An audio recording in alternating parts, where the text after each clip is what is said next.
எனக்கு மானிய கோரிக்கையில் நான்கு மானிய கோரிக்கைகள் இருக்குது. அதில் முக்கியமான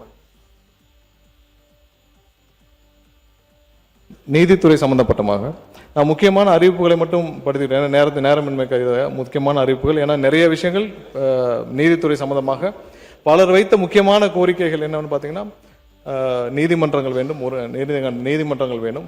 அடுத்ததாக மொத்தமாக நீதித்துறை வந்தது, நீதிமன்றங்கள் சம்பந்தப்பட்டதான். ஸோ அதில் கோரிக்கைகள் வச்சிடும்.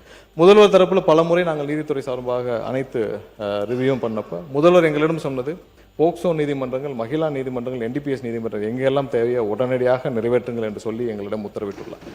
ஏன்னா எந்த இடத்திலும் நீதிமன்றங்கள் இல்லாமல் அதோடைய பெண்டிங்கில் இருக்குன்னா அதனால எந்த இடத்திலும் நீதித்துறையில் எந்த தொய்வும் இருக்கக்கூடாது. அதனால் உடனடியாக ஒரே ஷாட்டில் போயிடுங்க, எத்தனை நீதிமன்றங்கள் வேண்டுமானோ ஒரே நாளில் போயிருங்க. அதனால போக்சோ நீதிமன்றங்கள் 20 நீதிமன்றங்களுக்கு முதல்வர் அனுமதி கொடுத்துள்ளார். இந்த வருடம் 20 நீதிமன்றங்கள், இதெல்லாம் பல வருடங்களாக பெண்டிங்கில் இருந்து 20 நீதிமன்றங்கள் இந்த வருடம் போக்சோ நீதிமன்றங்களுக்கு அனுமதி கொடுத்துள்ளார். அறிவிப்பு புத்தகம் கொடுக்க சொல்ல எல்லாருக்கும் சொல்லிடலாம். கொடுக்கு புத்தகம் வெளியிடுகிறேன்னு சொல்லுங்க. நீங்கள் இந்த புத்தகங்கள்லாம் நீங்கள் அறிவிப்பு புத்தகங்களை அனைவருக்கும் வழங்கலாம். வெளியிடுகிறேன்.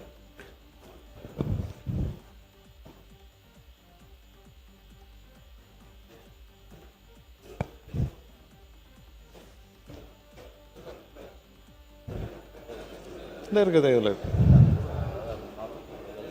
மாண்புமிகு பேரவைத் தலைவர் அவர்களே, நேரத்தின் அருமை கருதி இத்துறைக்கான ஒட்டுமொத்த அறிவிப்புகளையும் தலைப்பை நான் இங்கே வாசிக்கிறேன்.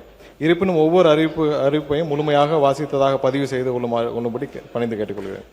அறிவிப்பு எண் 1, அரியலூர், பெரம்பலூர் மற்றும் புதுக்கோட்டை ஆகிய மாவட்டங்களில் குழந்தைகளை பாலியல் குற்றங்கள் பாதுகாக்கும் சட்டம் 2012 கீழ் பதிவு செய்யப்பட்டு வழக்குகளை மட்டும் விசாரிப்பதற்காக 3 புதிய சிறப்பு நீதிமன்றங்கள் ரூபாய் 5.41 கோடி செலவில் அமைக்கப்படும்.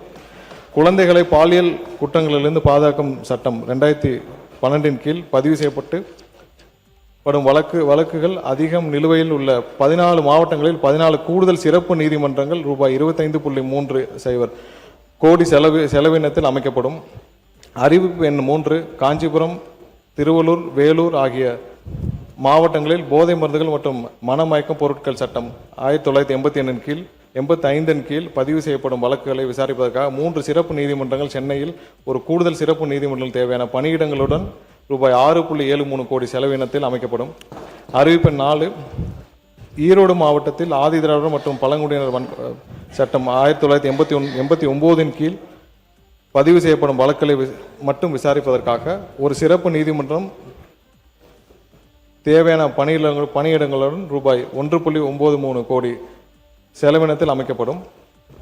ஈரோடு மாவட்டம் பெருந்துறையில் ஒரு கூடுதல் மாவட்ட நீதிமன்றம் தேவையான பணியிடங்களுடன் ரூபாய் 2.29 கோடி செலவினத்தில் அமைக்கப்படும். ராணிப்பேட்டை மாவட்டம் சோளிங்கர், திண்டுக்கல் மாவட்டம் நத்தம் மற்றும் திருவள்ளூர் மாவட்டம் கும்மிடிப்பூண்டி ஆகிய 3 இடங்களில் 3 சார்பு நீதிமன்றங்கள் தேவையான பணியிடங்களுடன் ரூபாய் 5.79 கோடி செலவினத்தில் அமைக்கப்படும்.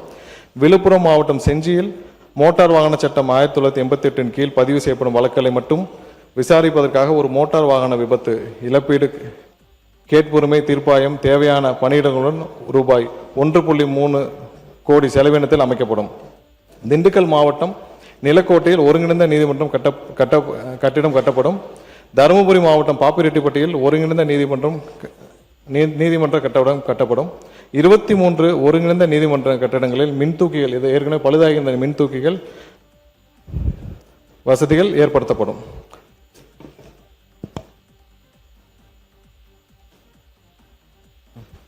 மாண்புமிகு பேரவைத் தலைவர்களே, அடுத்த மின்சாரத்துறை சார்பாக மானிக்க கோரிக்கை.